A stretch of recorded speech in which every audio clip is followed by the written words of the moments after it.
checking, everybody. I'm back. I've got electricity in the woodlands. No internet, but hey, one step at a time. We're the men in blue. Jeff Ketchum, Chad Hastings. It is house divided. We're not divided at all today. What do you got on there, Chad? What is that? Is that a cowboy shirt?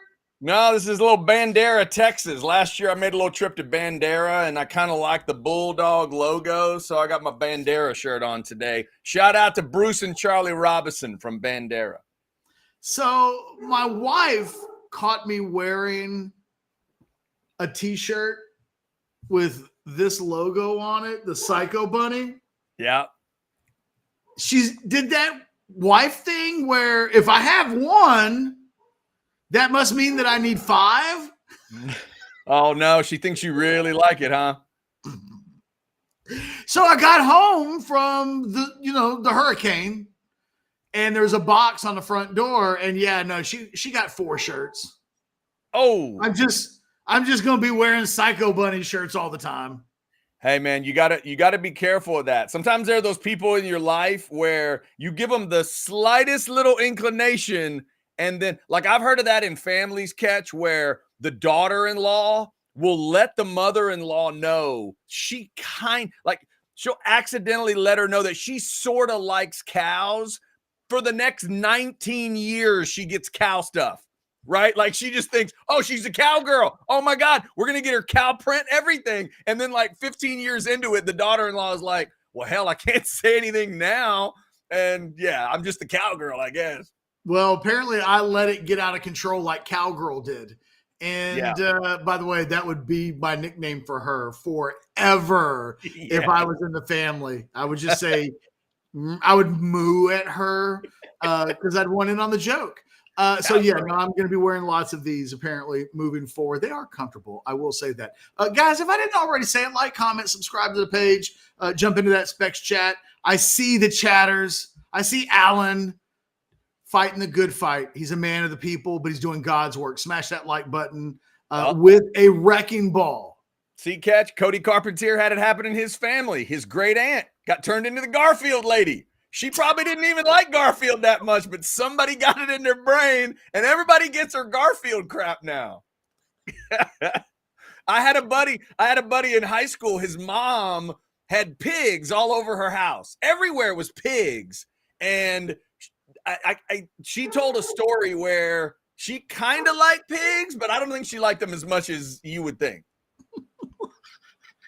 It happens, man. Be careful. The idea that Cody's got a person and it was an aunt, right? His great aunt, and it's the Garfield aunt. Yeah. It's like, oh, here comes great Aunt Gladys. She's like dragging an Odie t-shirt around. You're like, damn it. Every time y'all go out to dinner, you're getting her lasagna. Yeah, it's okay. Fair enough. By the way, the kids found some Garfield on TV last night. Still running hot. Running hot, Garfield. Is this the movie or like old cartoons? No, we were watching the old Garfield and Friends. Okay. From the 80s that we were watching. I think I was the most entertained by the whole thing. Love it. Anyway. Didn't mean to turn this into a Garfield cartoon review, but nevertheless, it happens. Chad, one of the things we're getting into today, let's just jump into it. Mm-hmm. While we don't filibuster about our T-shirts and Aunt Edna, the Garfield fan, and it's been a while. It's been a while. You and I haven't been consistently doing shows the last couple of weeks.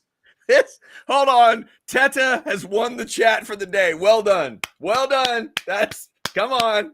I'll admit that's funny. That's funny. And now we're just off the rails. Now we literally haven't gotten into the topic of the show. Usually we do the topic first. Get us back in. We got a topic, and it's all about the money. And it will look. It got out yesterday. And I don't know who the first was to report it, so forgive me. But Oklahoma has reached out to former Philadelphia Eagles executive Jake Rosenberg. And I guess this guy's got a consulting firm, so I guess we shouldn't be totally surprised. Hey, look, kids, somebody at a university decided they need a consulting firm to tell them how to do something. I mean, we've seen a few of those over the years. Steve Patterson. Charlie Strong. Blended 6%. You have to forgive Longhorn fans if they hear consulting firm and they're like, ah! But they're going, the whole purpose of this was to transition OU into this impending world of a salary cap. Now, we say salary cap. We know that when the settlement between the NCAA and the players that were suing them was a couple of months ago now. It's been like 6 weeks at least, right? Since that whole thing went down. Mm-hmm. We know that negotiated inside of that was language that would allow schools to directly pay players. And the amount that was discussed was between 20 and 22 million, if I'm not mistaken. Yeah, but that's been very nebulous, Catch. Every time you read carefully. Roughly 20 million. About it's very nebulous. And they still haven't defined what that's going to be, but it feels like at some point parameters will be set in some way. And it's important to, acknowledge this is not NIL. This is a completely separate thing than NIL. NIL, Groggy Dogs pays a football player $750,000, and that is different than potentially these athletes being employees of the school, which is one of the things that's still trying to figure out who they are. What are they doing? Are we going to have unions when it's all said and done?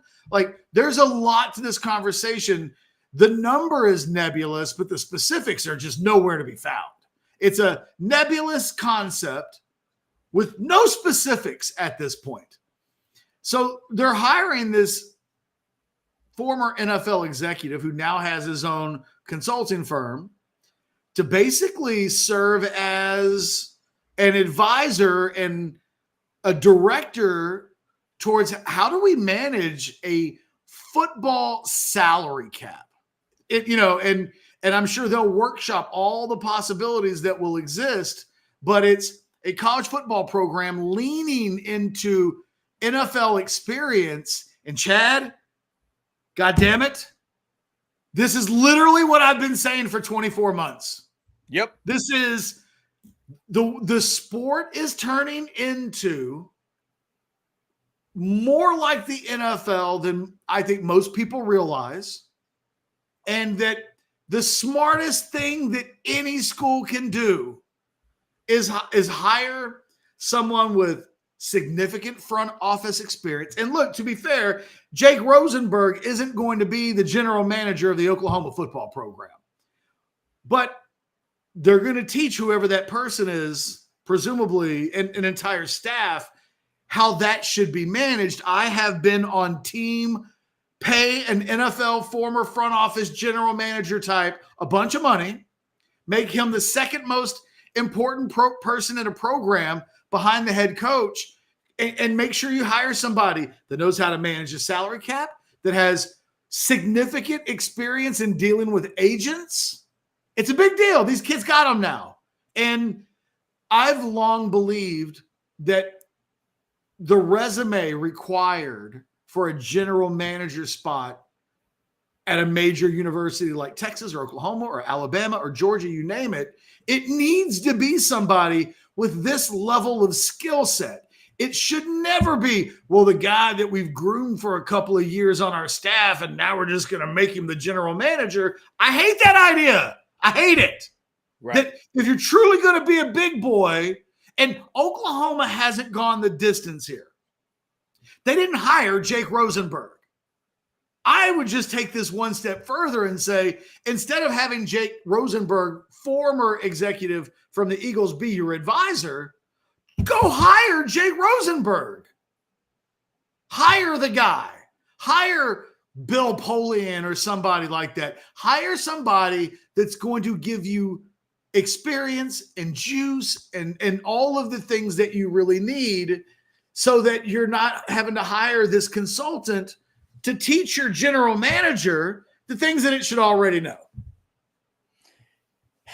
So Catch, the overall feeling I would have today is about if I was a Texas fan. I'd love to hear from Texas fans today how this subject hits you. What did you think when you saw that story? Because we're not that far away, Catch, from a story about OU being bankrupt. OU have, and Texas fans got to laugh at that about a week or so ago. But I'll just tell you, if I was a Texas fan, this kind of story would piss me off, because the one thing I don't want, if I'm a Texas fan, Catch, is to feel like my program is behind anybody in these kind of things, in building money, understanding the system, and getting out in front of it. It would have pissed me off back in the day when I heard Nick Saban had 28 analysts and my team had none. That would have pissed me off. Like, wait a minute, hold on. That's allowed. It helps development, and my team's not doing it. So that would frustrate me if I am a Texas fan. You're going into the SEC with Oklahoma. We will not go into it, but we all know that when it comes to football stuff, Oklahoma's got more than Texas does. The history, the awards, the titles. Catch, all those jokes Longhorns like to throw out about Aggies. They can't do it about the Sooners. They can't, because historically OU is at or better than where Texas is. And now you're telling me that Brent Venables, Captain Firehose, is reaching out to a former NFL guy like this and embracing this salary cap era.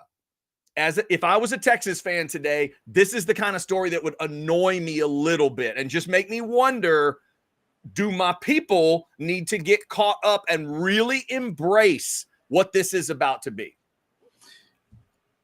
It's funny. We've done these shows before. Now we're having a conversation that we've had before, but I think is really, it's timely as it gets. This literally just happened. So forgive us for kind of going down this road again. I think it sometimes frustrates Texas fans because we're about to have a conversation suggesting that Texas do something different than what it's doing. And Texas fans want to say and believe that, hey, Steve Sarkisian knows what he's doing. You jerks have never been a head football coach in college. You don't know the job. You don't know more than he does. So stop. Let's talk about failed recruiting for the 15th time. No, we're not doing that today. I know it's the 1 week anniversary of Decorian Moore, but it's a Decorian Moore free zone today. The thing is, and look, Texas has Oklahoma just hired Curtis Lofton, the former OU linebacking great, played in the NFL for a couple of years. He's their new general manager. The Longhorns hired Brandon Harris to be their new general manager. And look, 5 years ago, to me, and I like Brandon Harris. Like, it's not like Brandon Harris stole my girlfriend one time, which I guess would be my wife, because I don't think our ages cross over in a way where it would have been illegal for him to take I think he'd have been underage. So he never stole my wife for a weekend. I have no negative thoughts about Brandon Harris really whatsoever. But when Brandon Harris is a guy that's been involved in recruiting. He's a guy, whenever there's an on-campus event, he's kind of in charge of that. It's kind of the idea of what these GM jobs have really just begun, but it's really kind of an elevated title for somebody who runs the recruiting department. Now you're kind of in charge. It's very much a conventional 5 years ago hire. And what I'm suggesting is make the first 5 years ahead hire. Now, one of the things that's going to have to change in college football at some point, and I don't speak specific to Steve Sarkisian when I bring this up, this is just the industry as a whole, especially among head coaches. They ain't trying to share power. They want all the power. They want so much power that if one of their kids gets in trouble at a bar and the police show up, they want the police to call them and tell them, hey, All-American Joe Smith, we didn't arrest him, but we had to take him out of a bar, and we could have given him a public intoxication ticket, but we didn't. Just thought you needed to know. They're the head coach from Dazed and Confused. If you're at Burger Center having like a few pops and the security shows up, coach gets a phone call. That's what college coaches are. They don't want to share power. And to hire, let's say, this guy that Oklahoma, let's say they wanted to hire Jake Rosenberg to be their Oklahoma's new general manager. He's a former Eagles executive. Well, Jake gets some power. You don't give that guy that job without a certain amount of power. And the only way you can hire a guy like that is if Brent Venables is okay saying, you know what? I'm not an expert at the salary cap. You know what? I really don't want to talk to agents. You know what? I really don't want to do anything but coach my football team. That's what I'm hired to do. He's got to decide, you know what? I'm going to let that guy work for me, but I'm going to give him a lot of power. And that's what I'm suggesting the future is. People can say I'm crazy, but I've been doing these shows for 4 or 5 years, and I was predicting this general manager thing 4 years ago. I was an advocate 4 years ago for exactly the kind of hire that I'm talking about. Now the general managers become kind of a standard position in college football, but they're not yet being filled by these Jake Rosenberg types. However, the very first time it happens, and Texas is in the SEC now, right? The very first time someone in the SEC makes a Jake Rosenberg type hire and ignores trying to promote from within or trying to play Johnny hookup with somebody on your staff, you actually go out and hire a big dog with all of that NFL experience to bring it to college football. Chad, that school will have a massive advantage. They just will. I feel like you're right. And I'm reading an article about it today. And one of the last thoughts was, let's see if programs are going to follow what OU just did. So my additional question to maybe a Texas fan today, Catch, would be not just this, not that one of your rivals just did it, but Catch, what if before we saw a story about Texas and something like this, what if we saw a story that USC, that Georgia, that Bama. I'll go ahead and say that other word Texas fans don't want to hear right now. Say it, Chad. Say it. Oregon. Or A&M, whoever, right? If you heard that multiple programs were starting to do this, wouldn't it make you a little nervous as a Texas fan? And wouldn't it make you want to know if your program was paying attention on that level? Because Catch, there's this whole big thing going on with NIL. I've been fascinated to listen to you talk about it with NIL, big money donors, how Texas is structured. And there's this feeling that you have been able to convey that if we listed all the SEC teams and which ones are most Death Star ready to make the Star Wars reference, I think you could agree Texas would not be in that top group right now. And that would freak me out as a fan. That. I wouldn't say that. I think Texas is as far along as anybody. The question is, you can get left behind real quick. You don't want to be the school that's slow to adjust. Texas right now is not doing really anything different. Look, I don't even think Oklahoma's doing anything different. They just hired Curtis Lofton to be their general manager at Oklahoma. They're having to hire this consulting firm because Curtis Lofton doesn't know shit about his job. Like what it's really, he doesn't know how to manage a salary cap. He doesn't know all of the things that go into truly being a general manager. So they've got Curtis Lofton. Texas has Brandon Harris. These aren't guys with high-level executive experience. If I told, look, you work for Orange Bloods now, everybody, we have a pretty sizable team. If I said, hey, I'll use Tyler, our graphics guy, as an example, because Tyler's an absolute badass, right? Mm-hmm. Like, you would agree, since we've hired Tyler, he's done a phenomenal job. Yep. If in a year from now, I'm like, hey, guys, I've created a position. It's called the Orange Bloods General Manager position. And you're like, that sounds badass. And I'm like, oh, no, yeah, Chad, shouldn't work because we got Orange Bloods, we got Orange Bloods Live, and we're managing all these different accounts, and we need new accounts. And Texas gone into the SEC. We want to do travel and trips. And so it's a big position, and I'm going to focus on being the things that I do best. And I'm going to hire somebody. I've created this position that oversees everything Orange Bloods business related. And you were like, Catch, that doesn't sound like a terrible idea. Who are you going to put in that position? If I turned around and said, Tyler, our badass graphics guy? And I was like, yeah, no, we've had Tyler for a couple of years now, and he does such an amazing job. We don't want anybody to take Tyler. So I'm putting Tyler in the general manager job. Everybody at Orange Bloods would go, well, badass for Tyler.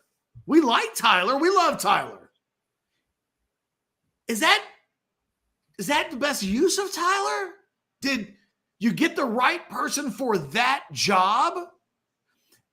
And the answer would be not yet. I mean, I think Tyler would be okay with being like, I don't need to be the general manager of Orange Bloods just yet.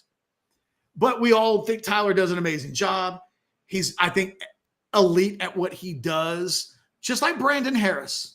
I think Brandon Harris is elite for what he does. But this new world that college athletics is living in, it needs somebody with honest to goodness executive experience, negotiating. Okay. For instance, this OU group, they're going to hang out with Jake Rosenberg. They're going to teach Curtis Lofton how to negotiate? Is that what's going to happen? Or should Curtis Lofton have some experience, or Brandon Harris or anybody else, I don't know, 5 years executive experience in the NFL where this exact kind of question gets answered? He's going to negotiate with agents? It's like, oh, yeah, he's one of the most badass negotiators on the planet. Yeah, no, I think it's a great deal. Yeah, it is a huge deal. Jump into the Specs chat if you want to give us your thoughts on it. We're at 400 folks right now in the Specs chat, and Mark just threw in, okay, Tyler. Yeah, there you go. The fact that Ketch picked someone with that actual name is fantastic. Thank you, Mark, for jumping in on that. We got some good chats that are coming in. We also want to thank some of our great partners today. Let me hit you with a little sinus and snoring specialist. I love talking about them. I smile every time I talk about them because they help me sleep better and feel better and rest better. They're doing the same for my wife. They've done the same for a lot of you. They're right there at Palmer and Mopac, and they can just get you feeling so much better. Sinus and snoring specialist. Don't believe all the crazy, weird hype out there about snoring and sleep apnea and stuff. There are some crazy ideas about what you should do. But here's the thing. There's not just one idea. There's a lot of different options out there, and they've got them all at Sinus and Snoring Specialist. You've heard about something called Inspire. Get on in there and ask them about it. You've heard about a CPAP machine. Some people want to marry the damn things. They love them. Some people can't stand them. Get in there and ask them about it. I don't have either one of those situations, and I'm sleeping fine. That is what it's about at Sinus and Snoring. Check them out. 601-0303 is the number. SinusSnoringENT.com is the website. Sinus and Snoring Specialist. Feel clear, rested, and healthy. All right. As we have this discussion, Ketch, there was a chat that came in. Let me see. Okay. I like this one from Chad. Let's pull back 1 second and mention this. Who's to say Texas isn't looking into something like this already? It's not something they have to announce. Who's to say? You're the one to say it? Who's the one to say? I'm saying it. And here's the thing, Chad. It's a great question. if I was wrong, if this were already happening, my phone would be vibrating right now from people looking to correct me. Okay. You don't know how badly people at the University of Texas in general love to correct people when they're wrong. Oh, look, I got to admit, I kind of like it too, but they really love it. And I can remember, well, I won't quite go into story time. Just take my word for it. They just hired Brandon Harris to be the general manager. He does not have any of the things that I'm talking about for what I think. Look, maybe they come up with a new position and they call it the Grand Poobah, and it's above general manager, right? So that people don't get hurt feelings. But in terms of what the traditional general manager's position is within an athletic team, that's not what Texas has hired. It's not what anybody's hiring, though. Well, I guess that's not completely true. I think the Miami Hurricanes hired Alonzo Highsmith, who was a longtime NFL scout, but also had experience in the front office. He's a little bit more into that area. But, if you're Texas, if you're Alabama, if you're Georgia, you could just go out and actually hire someone who's been a general manager. You could. Yeah. It's absolutely possible. I think, again, it comes down to how long will it take these college coaches to know, stop thinking about this from the vantage point of someone's taking my power, and start thinking about it through the prism of, this guy is accelerating my chances of winning championships. Yeah. This chat just came in on the OU thing. Maybe they're just looking into a consulting firm to get them out of their nearly $1 billion debt, ZOV, and a lot of Longhorn fans, I'm sure, will bring that up after hearing it. And that may be true. If they're in that, we know Texas is certainly not in a money situation like that, Catch. So those two stories are different there. But back to, as you were talking about the layout of things with Brandon Harris and what OU's doing here on their side, you mentioned an NFL analogy. So could it just be as simple as NFL teams have what? A general manager. In some cases, there are assistant general managers. And then what does every NFL team have? A cap guy, a cap person. This discussion of Jake Rosenberg, could it just be that? Everybody ultimately would report to the general manager you've been telling them about for a couple of years that needs to happen. But this, firm idea, we're going to get a firm in place. That's so you can get your cap person in place.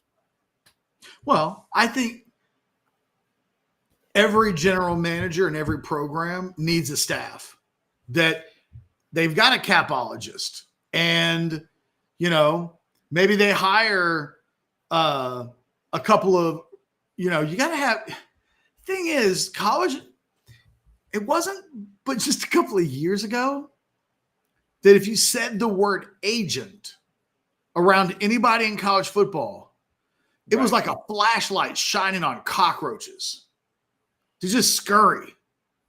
It was like, whoa. There was an agent around the players.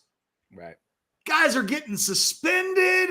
Give me that agent's name. We're going to get him disbarred. Like, it used to be just a couple of years ago that the word agent was, think about like it was like saying Voldemort around college athletic camp. Whoa, whoa, whoa, whoa, whoa, whoa. Yeah. And remember the Willie Lyles story? Remember that? Yes. When that name was a big deal? Yeah. That wouldn't happen today. In 2024, not only is that not the case anymore, everybody's got an agent. Yeah. Some guys have multiple agents. They have business managers. They have lawyers. They have an agent. They're all slightly subtle, but they're now armed with these voices, and some of them are really good. Some of them are not good. I've worked with the NIL deals that I did with all of the various athletes in different sports that I worked with. I talked to some like agents. They were just batshit crazy. It's like, no, you can't do that. That's against the rules. Well, let's just put it in there and see if they notice. Okay. But then I would talk with another person, and this guy like represents NFL quarterbacks, and everything was easy. Everything was spot on, like perfect. It was like, oh, I love working with this guy. He knows what he's doing. He knows what the rules are. He's going to get the best possible deal for his client. He's really good at doing that. But by the same token, there's no Mickey Mouse stuff, right? I'm not dealing with parents anymore. You're just all of these things. It's a different position than anybody in college football really has experience with. It just is. Brandon Harris is the general manager of the Texas football program. And from a traditional, like, top of the food chain management of a college football program, he's perfectly fine. He just doesn't have the experience of where I think the sport is going. We may be less than 24 months away from schools having $20 million to dole out to its athletes. Right. And we could also be on the precipice of a time where a team like Texas gets to pay more if than they want other to. teams. Yep. Because we know in pro sports, there are salary caps, but there are also luxury taxes. And there are also, these different things where the New York Yankees have options that the Kansas City Royals don't have. In the NBA, the Lakers and the Mavs and stuff, there's certain teams that have options that other teams don't have. If that gets set up, is everything ready to roll? The thing I would think of, Catch, I'm a Star Wars nerd. I just keep thinking of it as the Death Star. Are you properly ready to fire that bad boy up? Or is it going to be like we could destroy a planet. Okay, so let's do it. Oh, no, we're not going to actually do it. What do you mean you're not going to actually do it? Oh, no, it can't actually destroy planets. Well, there was an Orange Blood's Death Star, and I was like, I'm going to build it. It's like, you're going to build it, Catch? I'm going to be the head engineer. Do you have any experience at all with Death Stars? No, but I've run Orange Bloods for 20 years. Like, how hard can it be? You hire people with very specific skill sets to do a very specific job. And here's I think one thing that we need to know with regards to the amount of money. I don't think we're going to see a salary cap in college athletics for a while, because that has to be negotiated by lawyers. When the NFL and the NBA and when they do their salary caps, that is a agreed upon set of numbers that lawyers and representative of the players union negotiated with the owners. And like, they just don't come up with numbers like, you know what? Let's make the cap, I don't know, $230 million this year. That sounds like a decent number. That's not how it works. And until the players are ever unionized, which I don't know, maybe it can happen. Maybe it will happen. I don't know. Until you've got a negotiated deal that represents all of the players, I don't foresee a salary cap coming. But, you're probably going to need somebody that knows what they're doing with money somehow, some way. And it needs somebody that's their only job is managing a constantly, because the other thing is when general manager, let's say an NBA general, Philadelphia 76ers, man, they know just how much money they can or cannot spend right now. They just gave out max deals to Paul George. They extended Tyrese Maxey. They know, like, oh, we got like a mid-level exemption, but that's about it. Like, we can't. That's not quite the case here in college athletics. And if the general, there's so many little tentacles to this. It's not just running the budget and the numbers constantly. I can't say it enough. Relationships are everything. Everything. And you have to have somebody that A, knows how to deal with agents, because that's the name of the game now. And B, it's got to be somebody that also knows how to negotiate and run a staff. And it's just it's the requirements of the job moving forward are going to be different than they've ever been before. And I think the schools that adjust to that the quickest, I think, are going to get a real edge in the efficiency, planning, and building of their programs. It is House Divided on a Thursday. Let's hear from Specs real quick. Spec's same-day delivery can save the day with our Spec's app or online shopping. From world-class wines to hard-to-find spirits and craft beers to gourmet foods, delicious snacks, and spectacular sweets. It's Spec. Cheers to savings. And thanks to up over 460 folks in that Specs chat today. Ketch, you mentioned not wanting to get left behind. I completely agree with you. If I'm a Texas fan, that's how I'm looking at this today, the perspective of what would I feel like if I saw that story. Here's what I don't want to be. Dabo. Like, that's the name that would be in my head right now. Ketch, I would argue that Dabo turned Clemson into a modern power for a little while. Maybe you'd even say they were a modern blue blood, depending on how you'd want to define these things. 2 national titles, absolutely tore Alabama to shreds to win one of them. Just destroyed them. And by the way, beat them for the other one too. But today, we know what Dabo's like Achilles heel is in this sport. He thinks the transfer portal's crap. He thinks he needs to just have his own guys. And we all know that in maybe 2 or 3 years, if he keeps that up, he might not be the same kind of relevant. That's the fear I would have here, whether I'm a Texas fan, USC fan, Ohio State fan, whoever. Catch, the question is, in 2, 3, 4, 5 years, when this is really going, are the blue bloods that we think are the blue bloods, are they still the blue bloods?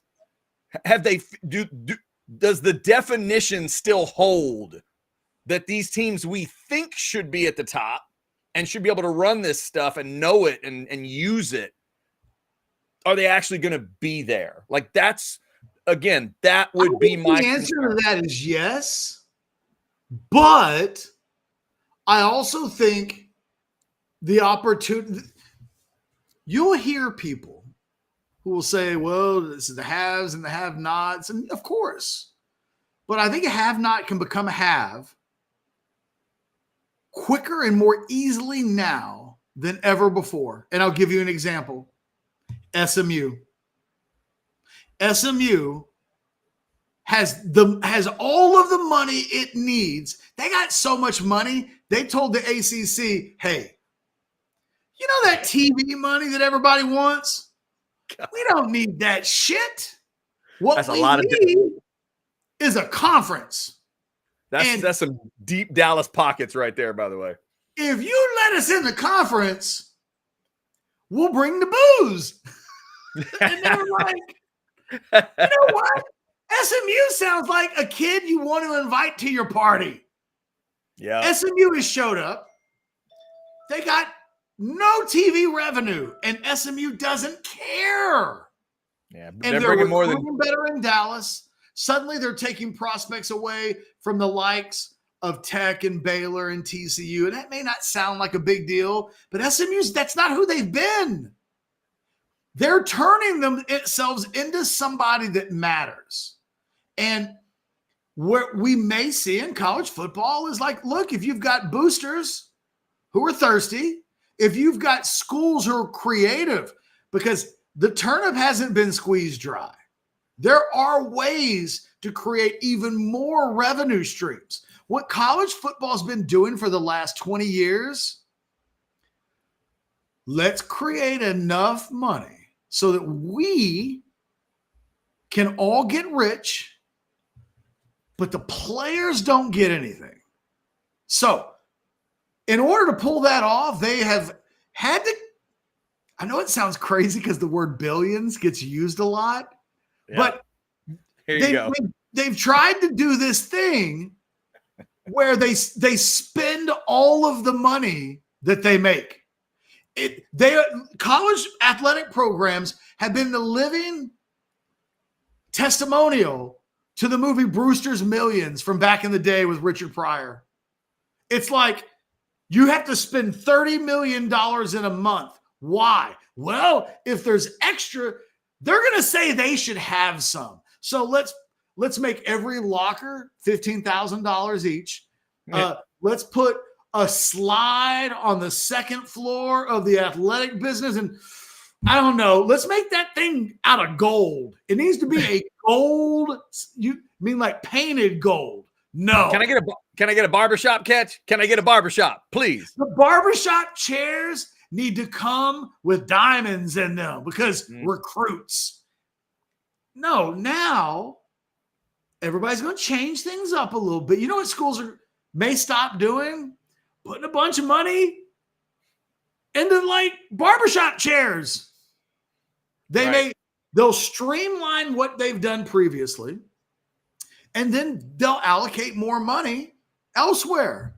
Yeah. And well, catch it's the basic stuff, right? If somebody's in an office right now and they get given the choice, hey, do you want us to put in a coffee machine that's so badass that it'll make your coffee and deliver it to you across the office? Or do you want a little extra money? Like, what's the normal employee going to do? Like, wait a minute, I get extra money and the normal coffee machine is there that I used today. The Keurig is still there. Give me my money. And that's it. It's real simple. And so I think, look, everybody's pointing towards Oregon. There's nothing that's keeping any of these programs from being. And look, I would say if you're an athletic department and you don't have anybody with any money, what are we really talking about anyway? If the idea is, well, we don't have an alumni base large enough or big enough to help us create what we need to survive at the highest levels, maybe you shouldn't be in major college football. Maybe you need a different sport. Yeah, Catch, here's the other thing. Let's tie it together to an earlier story. As you're talking, all I'm thinking about now when you talk about new revenue streams is who's putting the logo on that jersey first. Who's putting the logo on their 50 first? Who's putting it on the 25s first? Some people will roll their eyes and old men will say, that's not what it's all about. But deep down, Catch, if you're a Texas fan, what if OU does it first? What if you see the Aggies do something like that first and it feels right and it feels big time and it pisses you off? That's if what I you told can't you, have. Hey, there's going to be an ExxonMobil like thing on the on the jersey this year, and it was like, say what?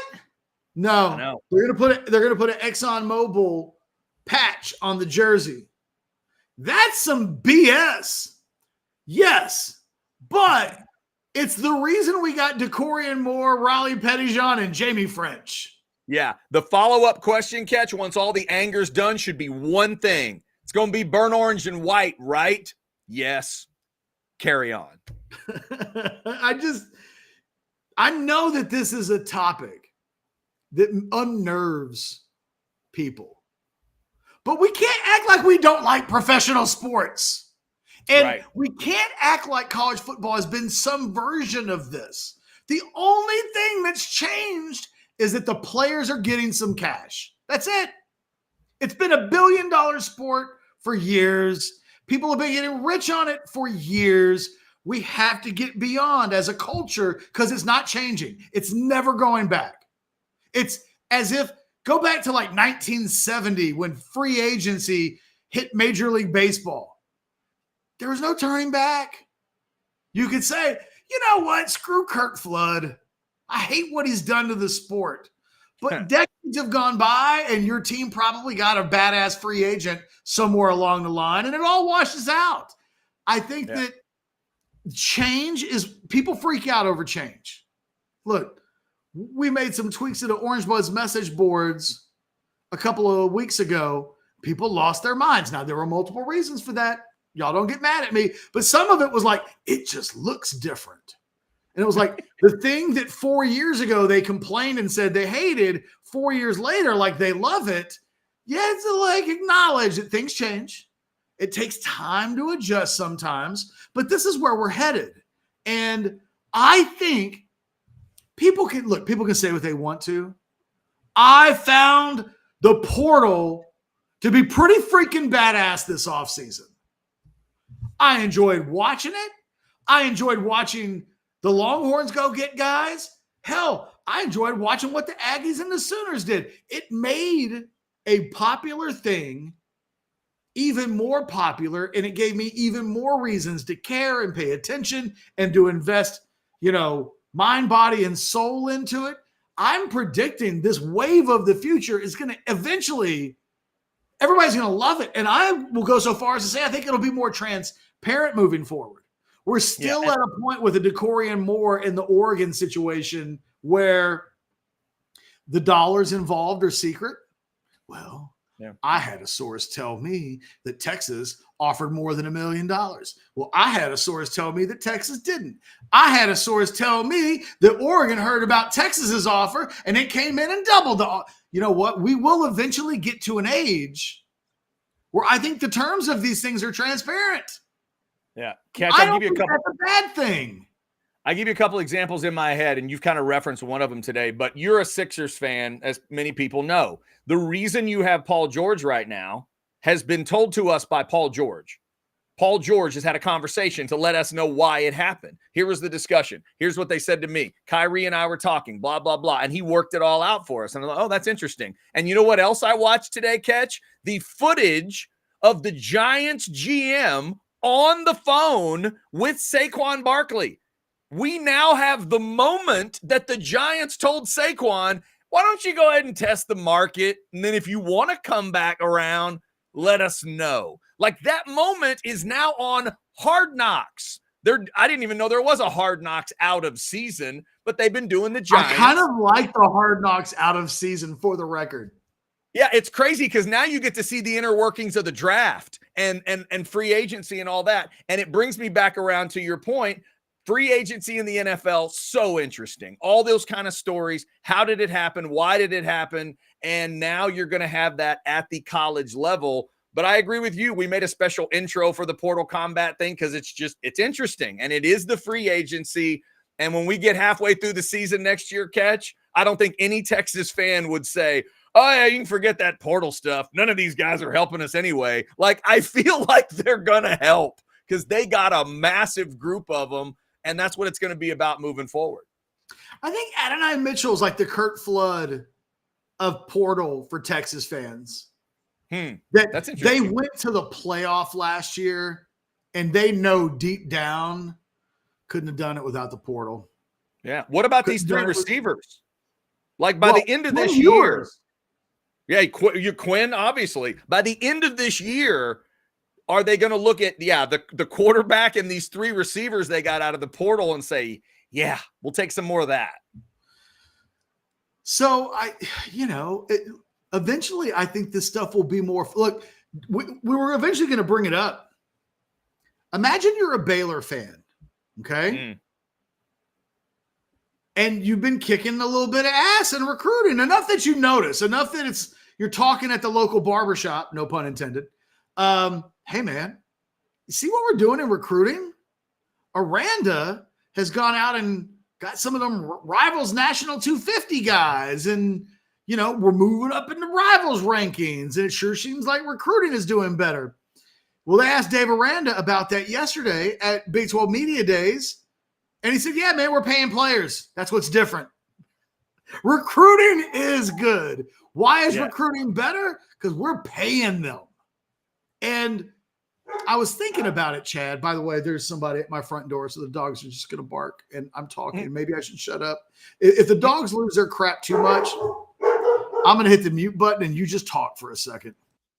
Yeah, I tell you what. There we go. Do a little mute. In fact, I tell you what. You do a little dog mute. I'll talk Hayes City Store for a second, and then you'll reset, and you'll come back with a point. It'll be great. Let's talk a little Hayes City Store out in Driftwood. If you have not been out there, oh, mercy, you got to get out there. One of the best chicken fried steaks on earth. They also have great fried chicken. They also have a chicken fried pork chop, and they have a blackened pork chop, and they have the grilled pork chop. I've had them all, and they're awesome. The desserts are incredible. Best key lime pie I've ever had in my life. Order Barry's Heaven, and I will argue you will not be disappointed. All those beers on draft, like 40 from around the state of Texas and the world. It's a great atmosphere out there. Just a wonderful, relaxed environment. Those shade trees are perfect for you. The ice house is waiting on you. Get on out there. And a shout out to Hayes City Store for being one of our presenting sponsors for SEC Media Days next week. Can't wait to get up there to Dallas. I do believe my man Travis is coming to Media Days. He's done it in the Big 12,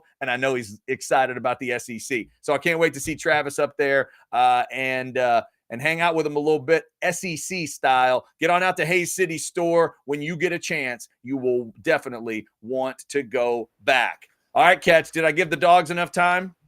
Yeah, I think so. Boy, they were at it there for a little bit. Yeah, they were.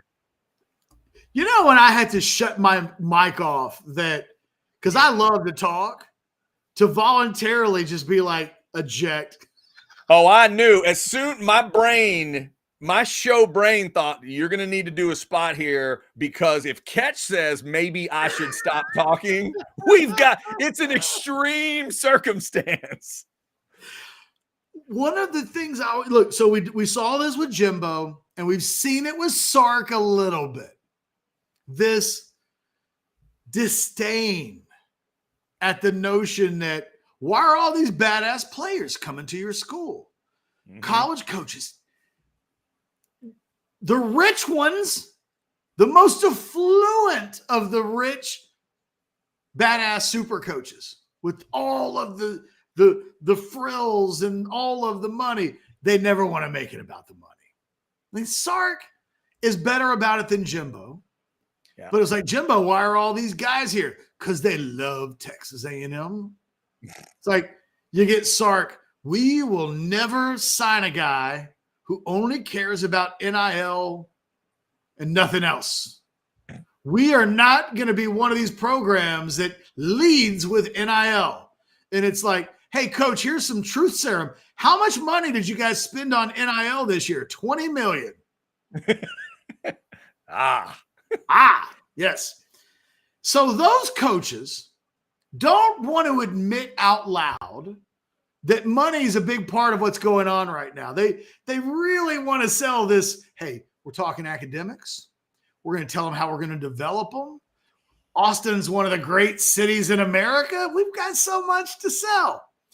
So the Alabamas, the Georgias, the Texas A&Ms of the world, they won't want to lead with this. But you know who does? Schools that don't have reputations for having a lot of money.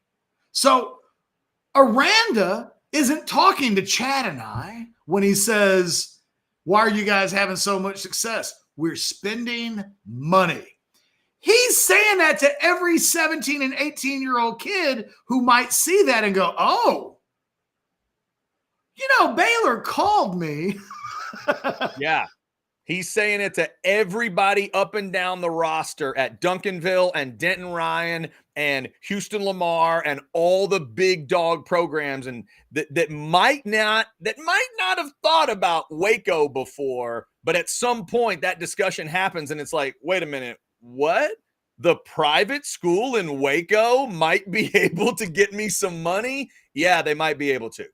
And I'm telling you right now, the ghost of former SMU regents, they will be leading the way when the Mustangs eventually. Oh yeah, are because eventually SMU, and I think SMU's already realizing this, but eventually they will realize. Well, I mean, we might not have Phil Knight, but we got enough people. If we add them up together, we're Phil Knight. Yeah. Well, here's the thing. Like, go to that NFL idea, because again, we're talking about this as compared to the pros.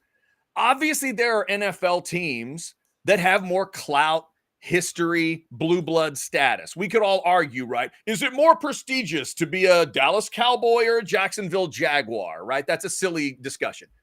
But they're still getting paid. Nobody's doing it for free. So what has to be embraced here? It's really simple, and I love your conversation, and here's the guy I'll go to, Kirby Smart. Because Catch, I think the Kirby Smart, Mark Stoops back and forth from last year is where all coaches need to go. Mark Stoops bitched because Kentucky can't keep up with Georgia. And you know what Kirby Smart's answer was? It wasn't Jimbo's answer. It was, man, I get what he's going through because we're trying to raise money for our collective too. And I thought, wow, Kirby, that's brilliant. And if I was a Georgia fan, Catch, if I was rocking my red and black in Athens, I would have thrown extra parties once he said it because it diffused everything. He grabbed the hand grenade, he slipped the pin back inside, and he tossed it in the corner, and they keep rolling. That's how coaches should react to it. It's a part of it. It's not the whole reason we're Georgia. For God's sakes, there's tons of reasons we're Georgia, says Kirby. By the way, but money's part of it. Oh, apparently, Kirby can handle the NIL questions. You just can't deal with his players racing cars in the streets. Man, I'll admit, I've been to Athens, Georgia. I did not feel the need to drive 140 miles an hour while we were there. There is something going on when it comes to behind the wheel, and that's obviously the issue they need to be figuring out right now above all else. That's another horrible story coming out of there. But in terms of the NIL stuff, it does feel like they have embraced what's happening. Vivek, you're more right than you're wrong. I would say in general, we like a good wealthy person who's just honest about his wealth. You know, it's like, why did you go out and spend $20 million on a yacht? Because I got $1 billion. Like, what am I going to do with it? You know what I mean? Like, we're okay. It's when people try to BS people about money. And by the way, Scott in Texas, you said it's not Sark's fault Texas has a bigger budget. We're not being critical of anybody. No. We're saying use it. We're making light of the fact that there's hesitancy to kind of tout wealth. But you know who the first person is to tout their wealth? Someone who just has a little bit of it. And that's Baylor. And Baylor just wants every prospect out there to know, hey, man, we got money too. Yeah, we're competitive. We're in the state of Texas. And when it comes to being competitive in that world, we might not be them and we might not be them. Maybe we're not even them or them. But at some point, you're going to need to talk to us. And look, it's going to take – Texas has a bunch of wealthy people that just have refused to engage in NIL. Right. And that's the part I'm referencing earlier, Catch. That's the part of it that I was referencing earlier in terms of Texas' full ability to grasp all of this. Because, did you freeze up? Or are you still where? Did you freeze? Hang on. Anybody else see Catch freeze? Was it me? Did I freeze? What happened? Catch? I feel like I need like electronic paddles to poof. No? It's Catch, right? It's not me? I froze up for Catch. a second. Whoa. Yeah, it was Catch.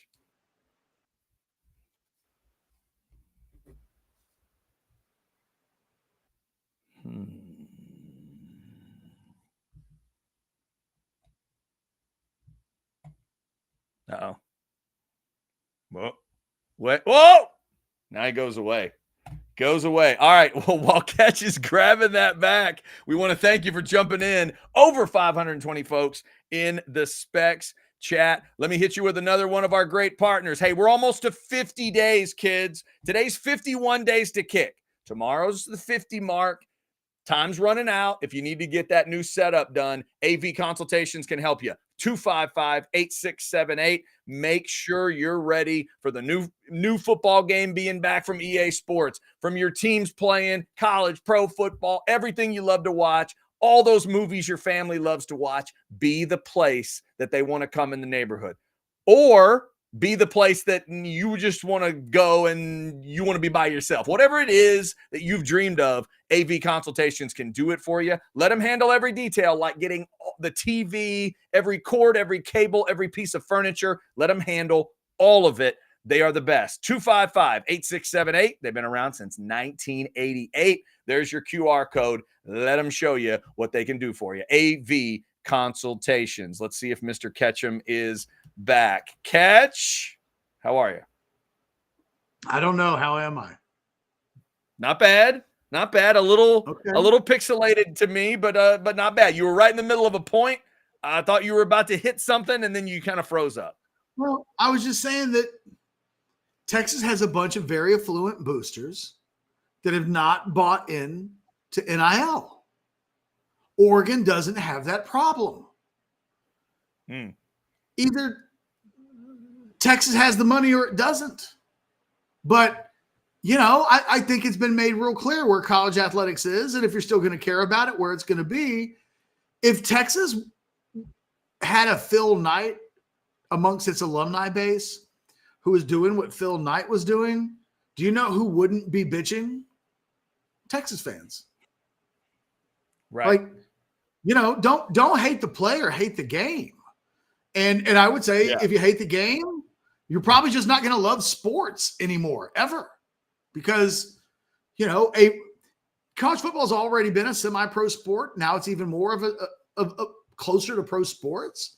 I don't think there's anything wrong with that. Once upon a time, they didn't let non-amateurs into the Olympics. So, if a swimmer took $1, they couldn't swim. Well, they changed that because, the world's best probably need to make $1 or $2 doing this type of stuff. I just, I think what's going to happen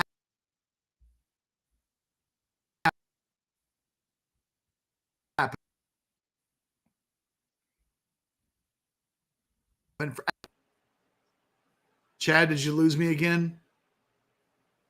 A little bit of freeze, a little bit of hesitation. It's trying to fix it. It's trying to fix. I think he's going to have to get out and back in. Terribly sorry. So close.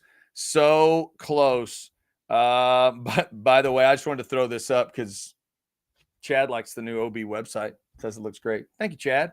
Thank you for that. It's not always the reaction that you get. Also, real quick from earlier in the show, Hunter says, my mom never drinks alcohol. Somehow, any and all of her friends think she loves wine. She gets it as a gift all the time. LMAO. That's good, Hunter. Because then if she knows people that are alcohol people, she's got gifts forever. Yeah, we were talking earlier how you just become that person sometimes in a family. And our man Cody Carpentier said his great aunt has become the Garfield lady. Everybody just gives her Garfield stuff. She may not actually like Garfield as much as she's letting on. But to the discussion today, what the Catch is talking about, we'll just keep an eye on a story like this Oklahoma thing and the fact that it feels like they're going to embrace whatever this cap is going to be. And remember, we have a full cycle before we figure out the rules. Think about that. Not only is 2024 going to be first year of Texas and OU in the SEC, expanded SEC, new Big 10, new Big 12, new ACC, new everybody, right? Expanded 12-team playoff. But think about this. While it's all going on, we also might get to find out how all this stuff is going to work. How will the revenue thing happen? How much are teams going to be able to pay? And in the end, to catch his point about Oregon, I think it's a great point. Like, hopefully, I'm assuming an Oregon fan is not afraid to bow up with that Nike reputation and bow up with Nike money. Just like whatever the money is for Texas, don't be afraid to bow up with that. If you go up to an Oregon fan 2 days ago and say, the only reason Decorian more committed to you guys is Nike money, the Oregon response could be, oh, what are you talking about? Eugene is amazing. And oh my goodness, blah, blah, blah. Or the response could just be a simple, didn't hurt, and move on. Move on. Embrace what you are. I've been saying, be Texas in certain situations for a lot of this stuff. There's nothing that requires a be Texas more than this. And that thing Catch said, as he was getting choppy, I want you to understand what he said as Texas fans. He is telling you that there are big-time Texas donors, big-time Texas people that theoretically have big-time Texas money that are uncomfortable taking that money and saying, yes, let's pay the players. Yes, let's help the players out this way or that way. That's the part that needs to change. Think about this. Moving forward, will the players be getting a check that has the school's logo on it? Now, that would have never happened, right? SMU did the crazy contract thing in the past. It's what ultimately buried them in the death penalty, and now we're in a whole different era. But is that going to happen? Because, like, if we know Jake Majors has the Lambeau deal, right? And Bijan had the Lambeau deal. So when they get that check, what's on the check? It probably says Lamborghini of Austin, right? That would make sense. Just like if there's a sponsor for Orange Bloods, when Catch gets that check in from Orange Bloods, what's on the check? It'll say Orange Blood, and it's from them, right? Their check, their thing, and they write it, whatever, orangebloods.com, whatever it is. But if I'm Quinn Ewers, Arch Manning, whoever it is moving forward, I'm probably going to get a check that says the University of Texas. That's what everybody's got to become comfortable with, including the people helping write those checks. That's the part I wouldn't understand. If I'm that big money donor, hey, help us cut checks for all these players. Okay. That's part of it. All right. Let's see. We've got Catch left his dogs in Houston with the hurricane. No, Catch is now back in the Woodlands, but I think there's obviously issues going on. I'm going to give Catch another couple minutes to maybe jump back in. Somebody says the dogs may have pulled the plug on Catch. It might be that. Chad, do your impression of what you think Catch says and does when his connection goes bad. I think at first there's the resignation. And then there's that. And then there's probably a lot of kind of yelling and screaming. Because I lost it. Because I lost the damn connection. That's why. I don't know. I don't do a good Catch impersonation, but I'll try. All right, let's see. Scott throwing in something on the baseball side. Schloss left in part because A&M wouldn't spend money on the baseball program. Got to be able to spend that money, most importantly. All right, so we covered today. Let me see if there's anything. I saved a chat I wanted Catch to get to if he had time. I may throw it in before we wrap up here. I'm going to give Catch another couple minutes. Want to remind everybody of a couple things. First off, thank you for liking and subscribing and getting those notifications. We appreciate you. Up over 530 folks in that Specs chat right now. Thanks to all of our great partners around here, including Hayes City Store, Taste on Main, and Texas Card House that are going to be our presenting sponsors next week for SEC Media Days. We were having some meetings yesterday about it. I'm getting so excited to go to Dallas for SEC Media Days. I know Anwar's excited because he's been to SEC meetings before, and he knows it's going to feel like a higher level than what the Big 12 was providing. So I love that for him. I think we were having a discussion. Alex Dunlap, he chimed in about the officiating meeting at the SEC. I'm like, does anybody really care about that stuff other than me? I'm just a big nerd. And Alex is like, oh my God, I can't wait. It's going to be so different than the cockamamie Big 12. And I thought, oh yeah, this SEC stuff is going to be great for Texas and the fans. It is going to be good. All right. Somebody says Chad's starting to seizure up. Okay. That's not good. That is not good. All right. Catch throwing in. And I'm sorry. I think that must mean that he is out. So there we have it. All right. Thank you all for your support, your thumbs up, and everything. Let's remind you, later this afternoon at 4, the Modcast. Cross your fingers that all the Modcast guys will be ready to roll later on. And yes, we'll get this at some point. Vivek, I want to get Jeff's opinion on it about the Jurgen Klopp thing. I thought of him.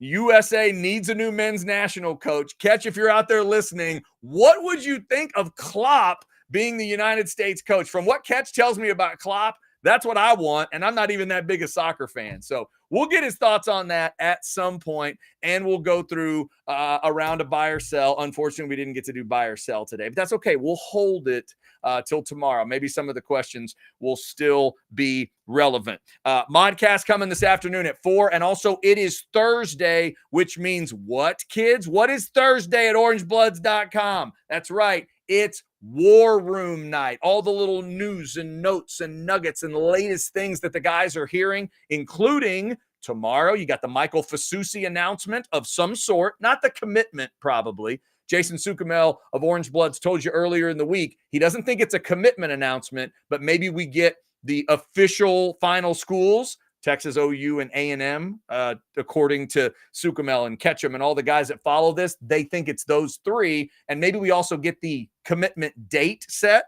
tomorrow for Michael Fasusi, the big O lineman out of Louisville. Keep your eyes peeled for that. So orangebloods.com will get you your War Room. Hang on. Before I close the door, let's see if we can get him back. Can we get him back, Jeff Ketchum? Maybe. No. I mean, I'm here and I'm just frustrated. He's here. He's here. He's frustrated. Do you want to attempt buy or sell before we get out of here? I just came to tell you I'm done for the day.